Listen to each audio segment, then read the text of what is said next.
fluke in there too. We're live! Oh, how fabulous! All right, look at all of us. Hi, friends.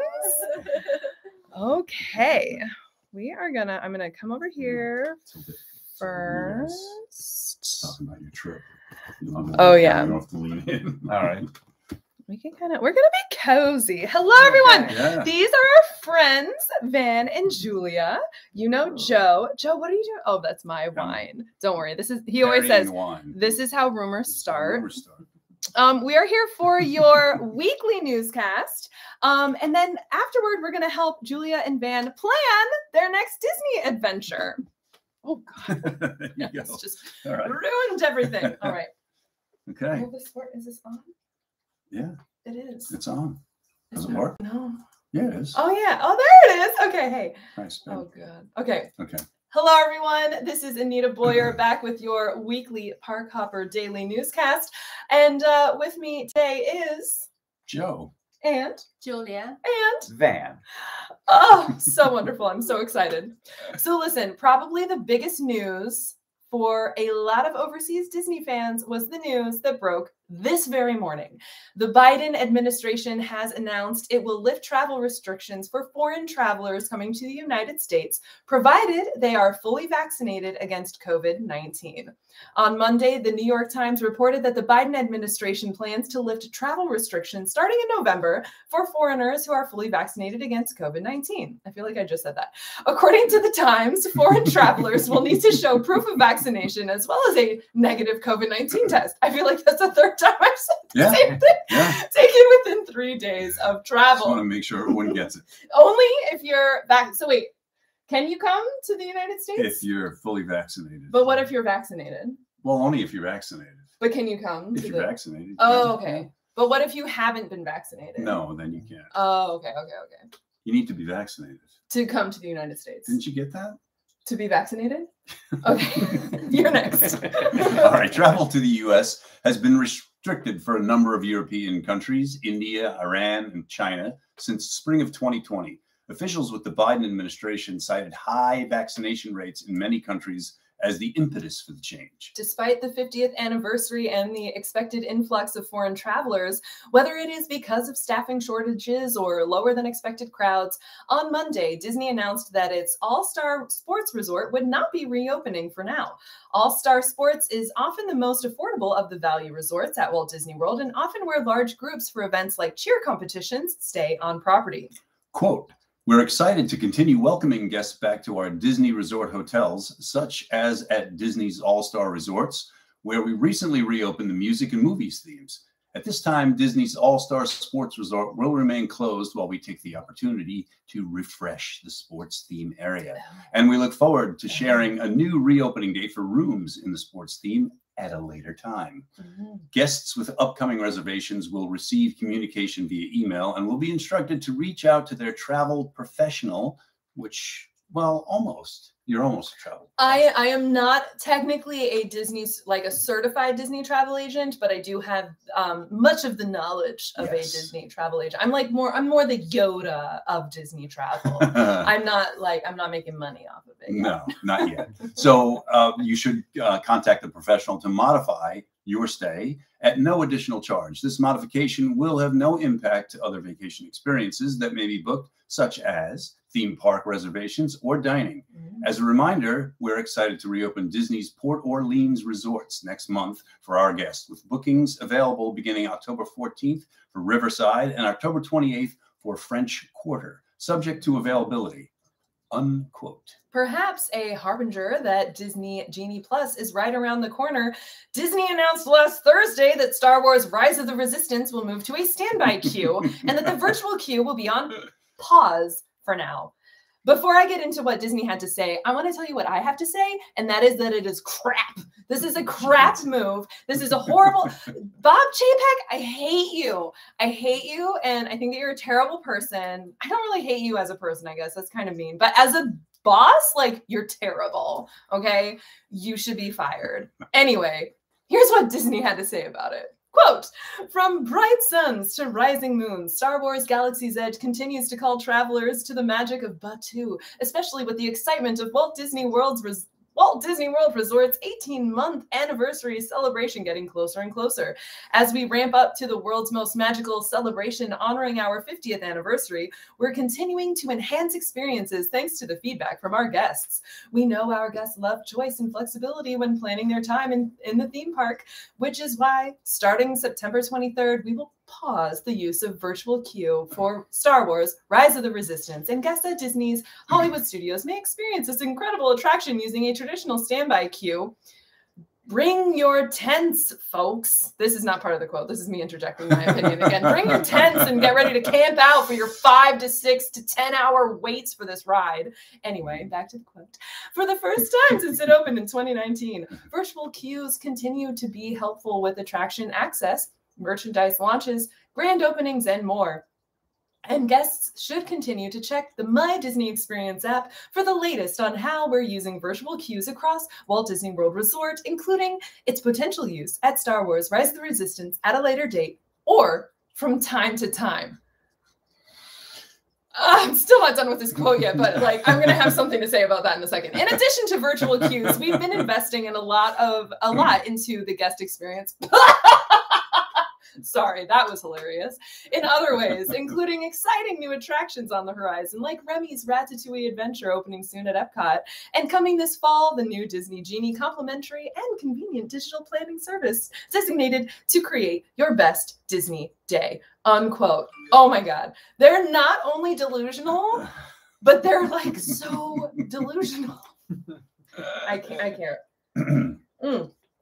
To give you more flexibility for your stay, we're going to take away this wonderful, convenient thing that you spent the last year learning how to use, and now your trip is finally coming up, and you won't get to use it, even though you've been studying Brooke McDonald or Emily Carlson's guides for how to book a Rise of the Resistance queue for the past 3 months. Maybe you've been setting your alarm for 6:55, practicing every morning how you're going to flip through your phone and get this pass, and now you're just going to have to wait in line. And God forbid they do anything to mitigate the crowds, because you know what this means. It doesn't just mean that you're going to have to wait in line so much longer. It means that you're going to have to get there 3 hours before the park opens and wait in a crush of people and definitely get exposed to COVID. Anyway, Joe, I think it's your turn. Whew, how do I follow that? All right. For those of us that have become boarding group pros, it's certainly a bit of a bummer. You would say that, right? I think I did. And we will be watching the crowds in Hollywood Studios eagerly later this week to see how this all shakes out, which will be horribly. Yeah. As the countdown continues for Walt Disney World's 50th anniversary celebration on last Tuesday, Disney announced it would return dessert parties to Magic Kingdom, right, and fireworks dining packages. They're using the blow. Yeah. The fireworks and dining packages at Epcot, just in time for the debut of 2 new nighttime spectaculars at the Florida theme park. Celebration at the top, 50th flavors and fireworks at Disney's Contemporary Resort will also open on October 2nd.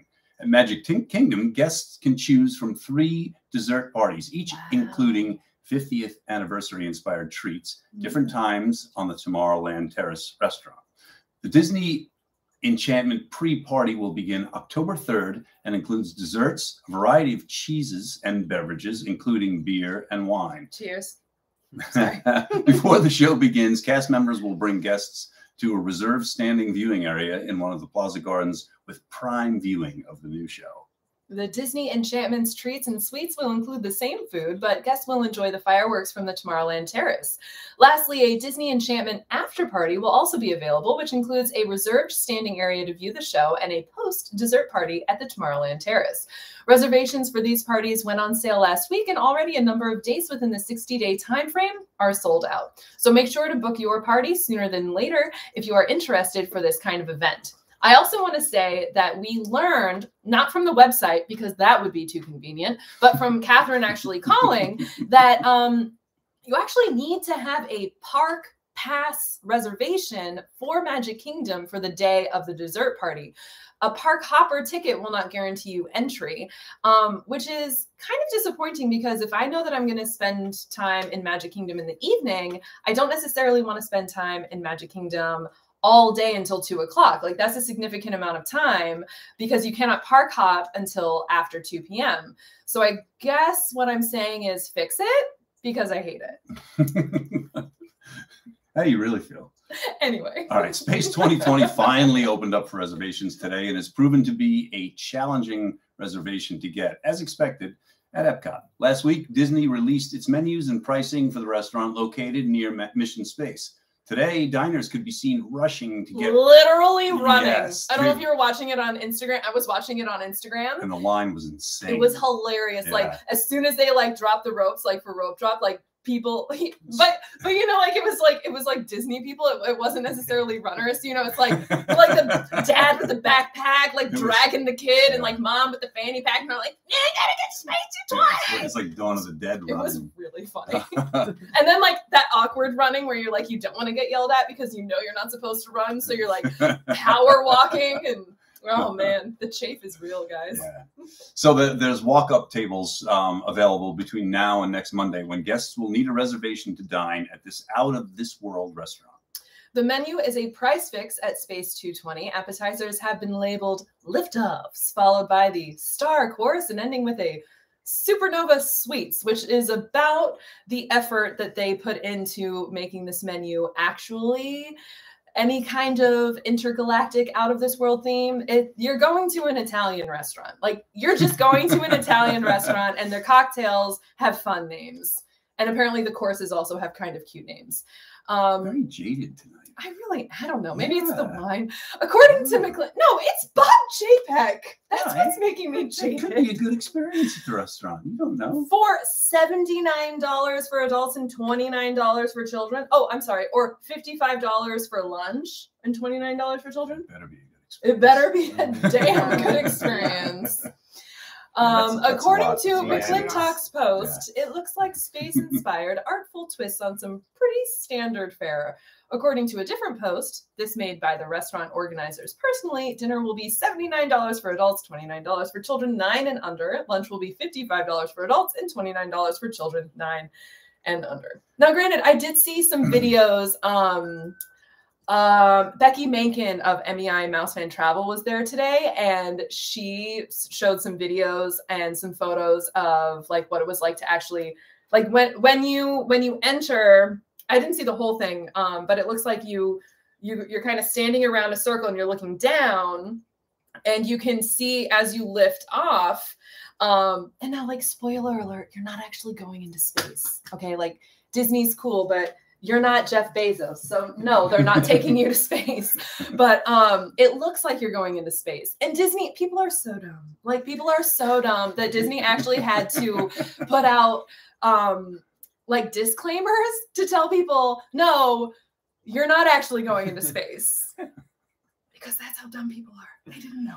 Anyway, but you look down at this little thing and it's like a video, and you can see that, and then you see Epcot, and you see like the World Showcase, you see the Spaceship Earth. It's very fun, very cool. Nice.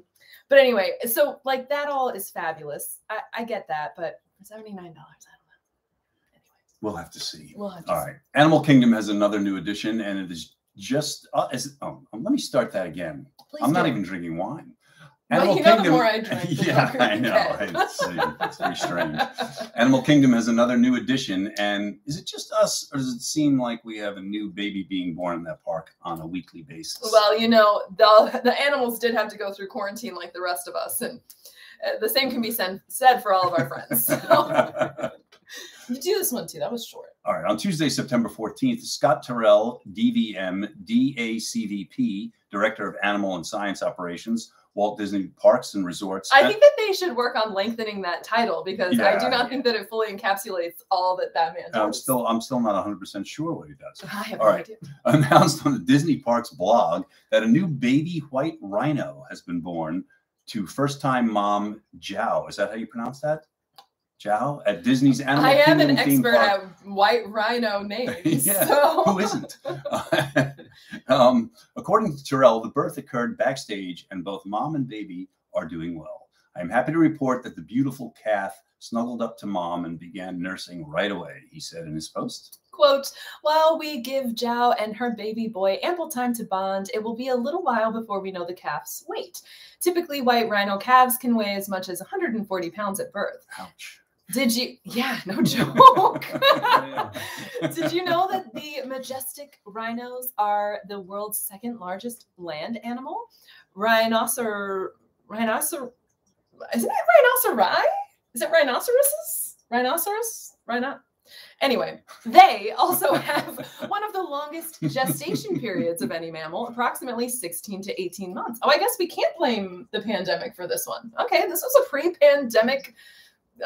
Anyway, our animal care team's veterinarians, scientists, and animal keepers kept a close eye on Zhao throughout her pregnancy, conducting regular checkups and ultrasounds to ensure a safe birth, unquote. You all know a lot of that was just me talking and not really the quote. Sorry, I got to be careful when I do that. Anyway, so that's it for our news this week. Please make sure to visit us on Instagram, park_hopper_daily, Facebook, and Twitter. Don't forget to subscribe. And before we go, we're going to pop over here. Oh, look, there we are. This is what we looked like the whole time. We are here with our friends, and we are going to help them. Oh, God, I don't know where to put this.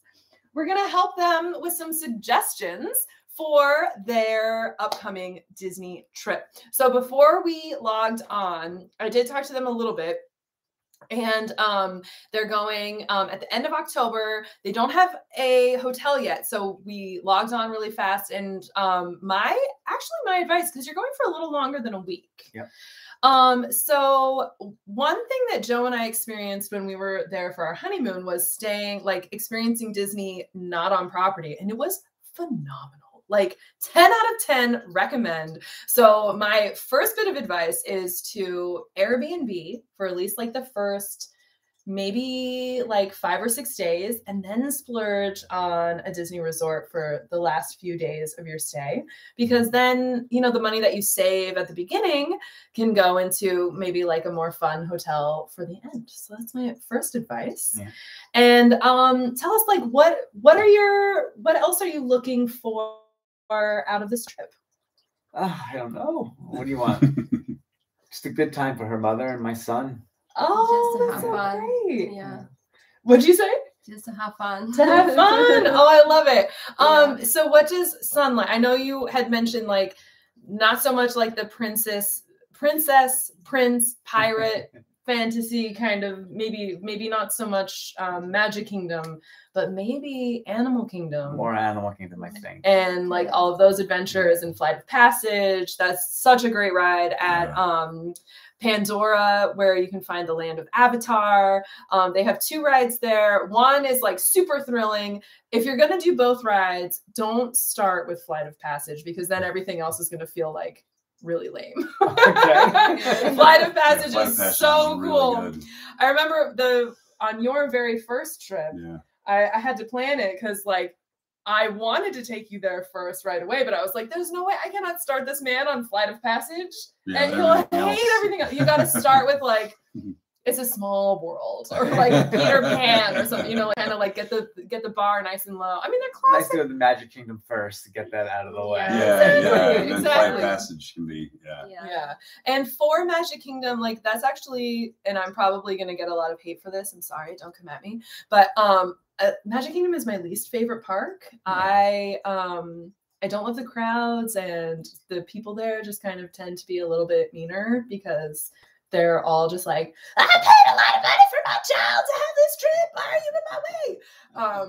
It feels like everyone there is like that in Magic Kingdom. So go really early, like as soon as they open, or go like later in the evening if there is like an extra magic hour situation, or like more toward closing, because then you kind of can skip the crowds. And if you're there between like 12 and 3, like that's gonna probably be like the busiest time, like right there midday, and then you're just gonna want to die. It's not magical at all. It's not magic anymore. You'll lose the magic. I think as Animal Kingdom isn't Everest closed now? I don't think not yet. I think in January, from January to April. So you guys will make it. You'll get Everest. Expedition Everest is a super. Have you done that one? No, never even been to that park. Oh, awesome. Okay, Expedition Everest is a must-do. Yeah, I think that your son is going to dig Animal Kingdom the most, honestly. Yeah. So Expedition Everest and then Dinosaur in Dinoland USA. That's also a really fun. It's fun. Not roller coaster, but definitely like a thrilling ride.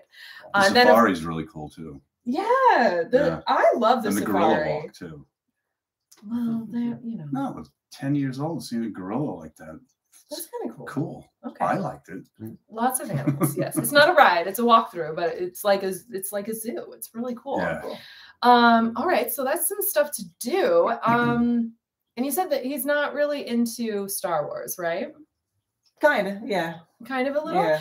And I would say this for everyone, like Galaxy's Edge Batu is great whether you've ever seen a Star Wars movie or not, whether you dig Star Wars movies or not, just the way that it's so immersive and the detailing and everything, it kind of sucks you in. And both rides there are very thrilling and very fun. And you don't have to worry about trying to get a boarding pass, but I would recommend going like as soon as you get there. Yeah. Go get in line for Rise of the Resistance. Okay. It's a great ride. And then Smugglers Run. Have you guys seen Star Wars? Do you guys know Star Wars? Yeah. So you actually get to like pilot the Millennium Falcon. Yeah. Oh, cool. It's really cool. Like it's just 6 people at a time. Yeah. So there's 2 pilots and they're actually like you're actually driving the ride. Like what you do. Just not into space.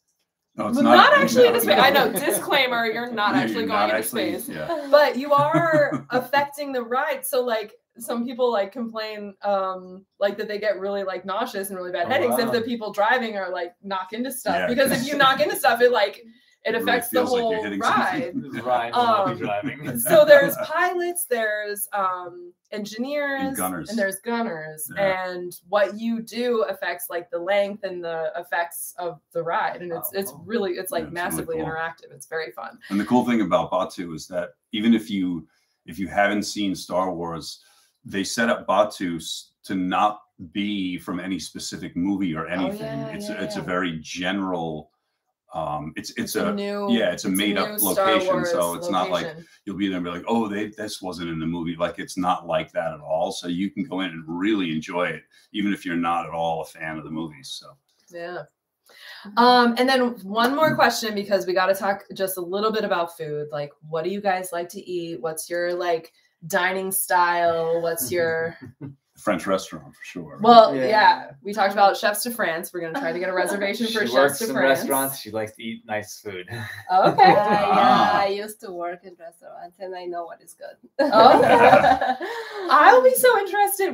We should do this again when you guys are back, so we can do kind of like a trip review and you can tell us like. Yeah. It would be nice to go to the Polynesian for the luau dinner. It's going to be tough getting those reservations this late, I think. No.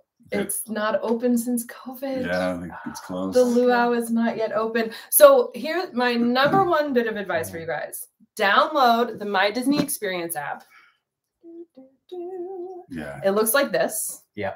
I have it. Oh, you have? Okay. Yeah. So pop on there and just kind of scroll through and see what's open and what's still closed, because some of the resorts are still like, it's all part of their like phased reopening.